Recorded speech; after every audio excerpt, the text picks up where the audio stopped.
ఓం గంగణపతయ నమ. ఐం సరస్వత్యే నమ. క్రీం మహాకాళికాయ నమ. ద్రాం దత్తాత్రేయ నమ. హ్రీం హ్రీం బగ్లాముఖి దేవ్యే నమో నమ. జయ గురు దత్తాత్రేయాయ నమో నమ. ఓం నమ శివాయ శివాయ గురువే నమ. క్లీం కృష్ణాయ గోవిందాయ గోపీజన వల్లభాయ శ్రీకృష్ణ పరబ్రహ్మణే పరంజ్యోతిషే నమో నమ. శ్రీరామ జయ రామ జయ జయ రామ రామ. యూట్యూబ్ ప్రేక్షకులకు అందరికీ కూడా నమస్కారం అండి. నేను పాలపర్తి గురునాథ్ శర్మ, జ్యోతిషం వాస్తు సిద్ధాంతిని. మీకంతా కూడా గోచారరీత్యా గ్రహాల యొక్క స్థితిగతి కటిక వాటి ప్రభావం అంతా కూడా ఖగోళ శాస్త్ర వీరకంతా కూడా విశ్లేషణ చేసి పరిష్కారం చెప్పడం జరుగుతుంది. గ్రహాల యొక్క సంయోగం ఏ రకంగా ఉంది, ఈ యొక్క గ్రహాల యొక్క స్థితి వాటి ప్రభావం అంతా కూడా మేషాది ద్వాదశ రాశుల వాళ్ళకి ఎటువంటి ప్రభావం చూపబోతున్నాయి అనేది విశ్లేషణ చేయడం జరుగుతుంది. ప్రధానంగా శుక్రుడి యొక్క కారకత్వాలంతా కూడా విశ్లేషణ చేసుకుంటూ ప్రధానంగా గోచారీత్యా శుక్రుడు ఏ రకంగా మీకంతా కూడా శుభయోగాన్ని ఇవ్వబోతున్నాడో విశ్లేషణ చేయడం జరుగుతుంది.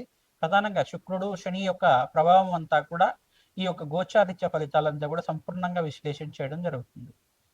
ప్రధానంగా చూసుకుంటే శుక్రుడంతా కూడా ఈ యొక్క కళత్రకారకుడిగా చెప్పడం జరుగుతుంది. ప్రధానంగా శుక్రుడంతా కూడా ప్రధానంగా మీకంతా కూడా వివాహాది శుభకార్యాలు జరగాలన్నా, మంచి శుభమైన యోగాలు ఇవ్వాలన్నా కానీ శుక్రుడంతా కూడా భోగభాగ్యానికి కారణం అంతా చెప్పడం జరుగుతుంది. ప్రధానంగా శుక్రుడంతా కూడా ఐశ్వర్య ప్రదాతక లక్ష్మీకారకుడిగా చెప్పడం జరుగుతుంది. వ్యాపారంలో అభివృద్ధి కావాలన్నా, వ్యాపారంలో మంచి దక్షత రావాలన్నా, వ్యాపారంలో అష్టైశ్వర ప్రాప్తి ఆకస్మిక ధనలాభం కావాలన్నా శుక్రుడి యొక్క అనుగ్రహం అంతా కూడా మంచిగా ఉండాలి. జాతకరీత్యా చూసుకుంటే శుక్రుడు మిత్రస్థానంలో అత్యంత శుభుడిగా ఉంటాడు.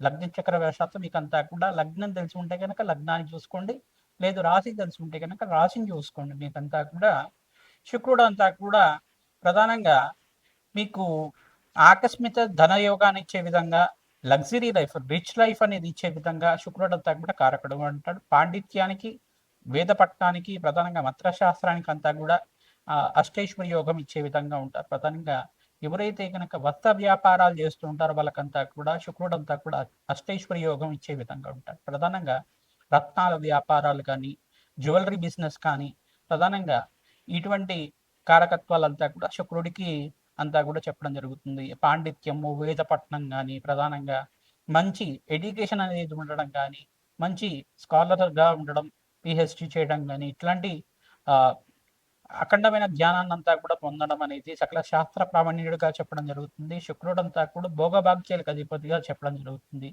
అష్టైశ్వర్య యోగాలు, రాజయోగాలు సిద్ధించాలన్నా, దేశాన్ని పరిపాలించాలి చేయాలన్నా, దేశాన్ని అంతా కూడా సాధించాలన్నా శుక్రుడి యొక్క అనుగ్రహం అంతా కూడా మెండుగా ఉండాలి. ప్రధానంగా కళలకంతా కూడా అధిపతిగా చెప్పడం జరుగుతుంది. లలిత కళలు కానీ, ప్రధానంగా ఈ యొక్క నృత్యం కానీ, గీతం కానీ, ప్రధానంగా పాండిత్యం, కవిత్వం కానీ ఇవన్నీ ఉండాలన్నా శుక్రుడి యొక్క అనుగ్రహం ఉండాలి. ప్రధానంగా కళాత్మకమైన జీవితం జీవించాలన్నా శరీరంలో కానీ, ప్రధానంగా చూసుకుంటే మంచి నృత్య కళాకారులుగా ఉండాలన్నా కానీ మంచిగా శుక్రుడి యొక్క అనుగ్రహం మెండుగా ఉండాలి. ప్రధానంగా శుక్రుడంతా కూడా ఈ యొక్క కారకత్వంతో ఉంటారు కావున మేషాది ద్వాదశ రాశుల వాళ్ళకి గోచారిత్యా శుక్రుడంతా కూడా ఈ రకంగా అనుగ్రహం ఇస్తున్నారు. శనీశ్వరుడు అంతా కూడా ఈ రకంగా అనుగ్రహం ఇస్తున్నారు. గోచారిత్యా కూడా శుక్రుడు శనీశ్వరుడు అంతా కూడా ప్రభావం అంతా కూడా మేషాది ద్వాదశ రాశుల వాళ్ళకి ఈ రకంగా ఉండబోతుంది. సంపూర్ణ విశ్లేషణ చేయడం జరుగుతుంది. ప్రధానంగా శనీశ్వరుడు అంతా కూడా కర్మఫలదాతగా చెప్పడం జరుగుతుంది. కర్మఫలదాత అయిన శనీశ్వరుడు అంతా కూడా ఇక్కడ కొన్ని రాశుల వాళ్ళకి ఏలినాటి శని ప్రభావం ఇస్తున్నారు. ప్రధానంగా అష్టమ స్థానంలో శనీశ్వరుడు సంచారం అంతా కూడా ఈ యొక్క ప్రభావం అంతా కూడా ఉంటుంది. కొన్ని రాశుల వాళ్ళకి అర్ధాష్టమ శని దోషం అనేది ఇవ్వడం, మళ్ళీ శనీశ్వరుడు యొక్క వక్ర దృష్టి అంతా కూడా కొన్ని రాశి మీద పడుతుంది.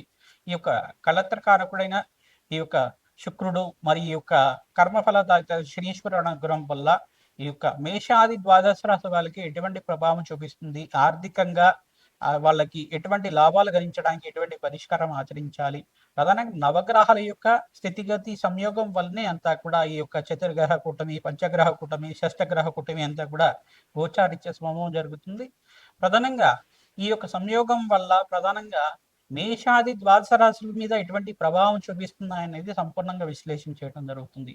ప్రతినిత్యం కూడా గోమాత సేవ చేసుకోవడం వల్ల సకల గ్రహ దోష నివారణ జరుగుతుంది. కులదేవత ఆరాధన ప్రతినిత్యం కూడా ఆచరించాలి. శుక్రుడి యొక్క అనుగ్రహం కోసం ప్రతినిత్యం కూడా మహాలక్ష్మీదేవి ఆరాధన, ఈ యొక్క కనకదార స్తోత్రాన్ని చదువుకోవడం వల్ల విశేషంగా ధనప్రాప్తి లభించడానికి ఆస్కారం ఉంటుంది.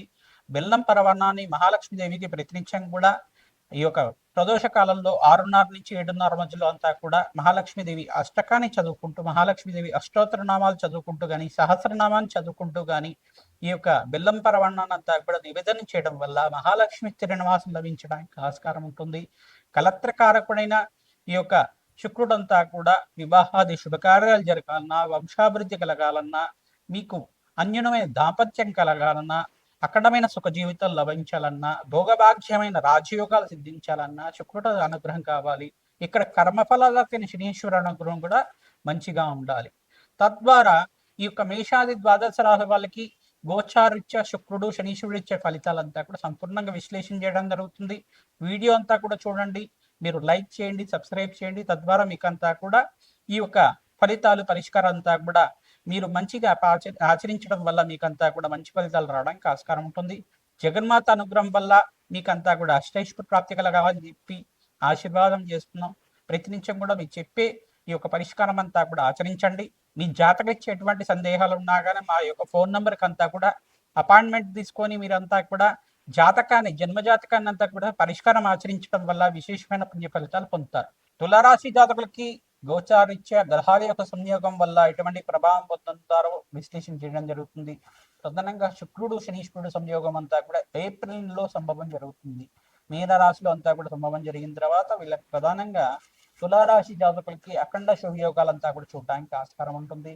వివాహాది శుభకార్యాలు జరగాలన్నా ఇక్కడ గురుబలం అంతా కూడా వృద్ధిస్తుంది. ఉచ్చస్థానంలో గురువు యొక్క సంచారం అంతా కూడా రాజ్యోగ కారణంగా ఉంటుంది. రాష్ట్రాధిపతి అయిన శుక్రుడు అంతా కూడా ఇక్కడ ఉచ్చస్థానంలో మార్పు, మిత్రగ్రహంతో కలయిక, దాని ప్రభావం అంతా కూడా రాజయోగాన్ని చూడడానికి సంకేతంగా చెప్పడం జరుగుతుంది. విశేషమైన రాజయోగాలు, ఆకస్మికంగా ధనయోగం సిద్ధి రావడానికి ప్రయత్నించడం కూడా మహాలక్ష్మీదేవి ఆరాధన, కులదేవత ఆరాధన, ప్రధానంగా సీతారాముల కళ్యాణం అంతా కూడా ఆచరించుకోవడం వల్ల మీ గృహంలో కళ్యాణ యోగం సిద్ధి రావడానికి ఆస్కారం ఉంటుంది. వివాహాది శుభకార్యాలు జరుగుతూ ఉంటాయి. ప్రధానంగా గృహయోగం సిద్ధి రావడానికి ఆస్కారం ఉంటుంది. ధన ప్రాప్తి లభించడానికి, భూసంపద లభించడానికి ఆస్కారం ఉంటుంది. మీకు ఆర్థిక ఇబ్బందులు, మీకంతా కూడా మీకు కష్టాలు అనేది ఉంటే కనుక ఆర్థిక ఇబ్బందులు అనేది ప్రధానంగా ప్రతినిత్యం కూడా లక్ష్మీ కుబేర శాంతి హోమాది కార్యక్రమాలు ఆచరించాలి. అవకాశం ఉన్న వాళ్ళు ప్రతినిత్యం కూడా మహాలక్ష్మీదేవి పూజ ఆచరించుకోవడం, ప్రతినిత్యం కూడా తామర పూలతో కానీ, తులసి ఈ యొక్క దళాలతో కానీ, ప్రధానంగా చూసుకుంటే మల్లెపూలతో కానీ మహాలక్ష్మీదేవి ఆరాధన ఎవరైతే తరచుగా చేస్తుంటారో విశేషమైన ధన ప్రవాహం అంతా కూడా సిద్ధించడానికి ఆస్కారం ఉంటుంది. ఆకస్మికంగా ధనయోగ సిద్ధి రావడానికి ఆస్కారం ఉంటుంది. ఆకస్మికంగా ప్రతినిత్యం కూడా మీకు ధనయోగం సిద్ధి రావడానికి ప్రతినిత్యం కూడా ఆవునే దీపారాధన, రావి చెట్టు దగ్గర ప్రతిరోజు కూడా ఈ యొక్క ఆవునే దీపారాధన చేసి అక్కడ కనకదార స్తోత్రాన్ని చదువుకోవడం వల్ల ఆకస్మికంగా ధనయోగ సిద్ధి రావడానికి ఆస్కారం ఉంటుంది. ఖడ్గమాల స్తోత్రాన్ని చదువుకోవడం వల్ల అఖండమైన సౌభాగ్యము, రాజ్య సంపదలు సిద్ధించడానికి ఆస్కారం ఉంటుంది. బెల్లాన్ని నివేదన చేసి ఆ చీమలకంతా కూడా ఆహారంగా భూతదయలాగా సమర్పించడం వల్ల అఖండ రాజ్యోగ సిద్ధడానికి ఆస్కారం ఉంటుంది. ప్రధానంగా నవగ్రహారాధనలో భాగంగా నవగ్రహాలకు ప్రతినిత్యం కూడా అభిషేకాది కార్యక్రమాలు ఆచరించుకోవడం, లక్ష్మీ కుబేర శాంతి హుమాది కార్యక్రమాలు, రాజశ్యామల యజ్ఞాతి గ్రతలు ఆచరించుకోవడం వల్ల, బగలాముఖి శాంతి హుమాది కార్యక్రమాలు ఆచరించుకోవడం వల్ల శత్రుభయాలు, శత్రుపీఠల నుంచి బయటపడడానికి ఆస్కారం ఉంటుంది. మహాలక్ష్మీదేవి ఆరాధన చేసుకోండి, తద్వారా రాజయోగ సిద్ధవడానికి ఆస్కారం ఉంటుంది. మే 15వ తారీఖు నుంచి నవంబర్ 20వ తారీఖు దాకా మీకంతా కూడా అఖండమైన రాజయోగాన్ని చూస్తారు. ప్రధానంగా శుక్రుడు ఉచ్చస్థానంలో మార్పు, బృహస్పతి ఉచ్చస్థానంలో మార్పు, ఇక్కడ సూర్య భగవానుడు అంతా కూడా ఉచ్చస్థానంలో మార్పు, అంగారకుడు అంతా కూడా ఫిబ్రవరి నెలలో అంతా కూడా ఉచ్చస్థానంలో మార్పు వల్ల రాజయోగ సిద్ధి రావడానికి ఆస్కారం ఉంటుంది.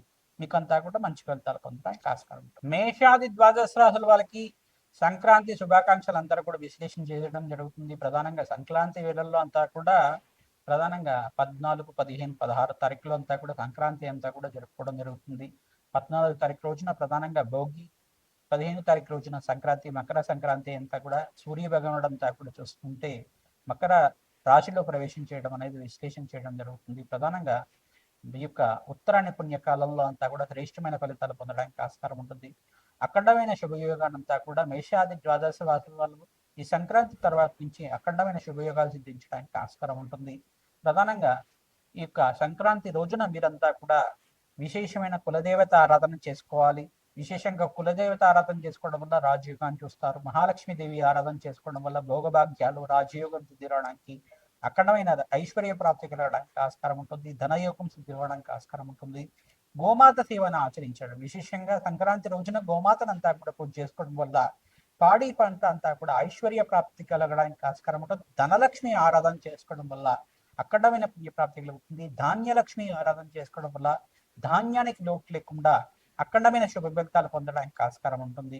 ప్రధానంగా పితృదేవత ఆరాధన చేసుకుంటారు. సంక్రాంతి రోజున పెద్దల పండగ అంటారు కాబట్టి పితృదేవత ఆరాధన చేసుకోవడం వల్ల పితృదేవతలంతా కూడా శాశ్వతంగా బ్రహ్మలోకంలో నివాసం ఉండడానికి కానీ, శాశ్వతంగా వైకుంఠ ప్రాప్తి కలగడానికి కానీ, శాశ్వతంగా కైలాస ప్రాప్తి కలగడానికి కానీ, శాశ్వతంగా స్వర్గలోకంలో పుణ్యలోకంలో స్థిర నివాసం ఉండడానికి ఈ ప్రధానంగా ఈ ఒక్క రోజునే, ప్రధానంగా సంక్రాంతి రోజున మాత్రమే ఎవరైతే కనుక ఈ యొక్క పితృదేవత ఆరాధన చేసుకుంటూ ఉంటారో మీకంతా కూడా రాజ్యోగంగా చెప్పడం జరుగుతుంది. ప్రధానంగా పితృదేవతలకు ప్రీతికరంగా స్వయంపాక దానం, బ్రాహ్మణత్వం దానం చేసుకోవడం, తిలతర్పణాలు చేసుకోవడం అఖండమైన శుభ ఫలితాలు పొందడానికి ఆస్కారం ఉంటుంది. ప్రధానంగా పితృదేవత ఆరాధన చేసుకోవడం వల్ల పితృదేవతకు ప్రీతికరమైన వంటకాలన్నీ కూడా నివేదన చేసి గృహంలో ఉండే వాళ్ళు ప్రధానంగా స్వీకరించడం వల్ల అఖండమైన పుణ్య ఫలితాలు పొందడానికి ఆస్కారం ఉంటుంది.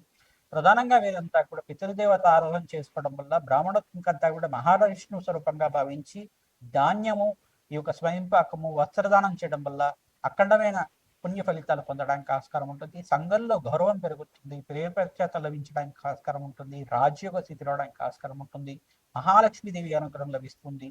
తద్వారా వీరంతా కూడా ఈ పుణ్యమైన కార్యక్రమాలు చేయడానికి ఆస్కారం ఉంటుంది. కావున ఉత్తరాయణ పుణ్యకాలంలో ప్రధానంగా మీ జాతకరీత్యా ఉన్న సర్వగ్రహ దోష నివారణ చేయడానికి ప్రయత్నం చేయండి.